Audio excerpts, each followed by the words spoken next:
মিলাদুন নবী ছিল, আছে, কিয়ামত পর্যন্ত থাকবে। কেন থাকবে? নবীজি যখন আগমন করছেন শয়তানে চিল্লাইয়া কানছে, এর ছেলেবেলায় কয় কান্দ কেরে, চিল্লাও কেরে, হে তো বয়স্ক মুরব্বী, কয় কান্দি আজকে থেকে আর বন্ডামি চলতো না, বন্ডামি চলতো না। কেরে?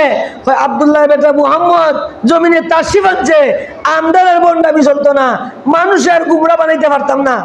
হয় তখন তো এ তো খালি আইছে, এ তো ছোট বাচ্চা রয়েছে, বড় তো হইছে না। আমরা তো মানুষে দেখে না যাইতে পারি, গিয়ে গলার টিপা মাইলে লাইনে কোনে নাউজুবিল্লাহ। কেটা কইছে? শয়তানে, শয়তানেরা যুক্তি দিছে, ওই আমরা গিয়া গরু গিয়া গলার টিপা মাইলে লাইমু। কইল রওনা দিছে। আমার আল্লাহ বলেন, জিব্রাইল মা আমেনার ঘরের গইতে গিয়া তুমি দারোয়ান হয়ে যাও।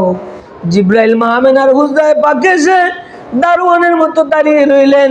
শয়তান যখন আসতেছে একটা গুতা দিছে, 70 গজ দূরে গিয়া পড়ছে। নবীরে বাঁচাইছে কেটায়? আল্লাহ। ই আল্লাহ বলে কি শুনছে না? তা ই আল্লাহ কি তা আসুন না নাই? কিয়ামত পর্যন্ত যেদিন আল্লাহ থাকবে, নবীর শান থাকবে, নবীর মিলাদ পৃথিবীতে থাকবে, চন্দ্র সূর্য যতদিন থাকবে, আপনি আমি করলে কি না করলে কি, নবীর শান বর্ণনা করেন আল্লাহ।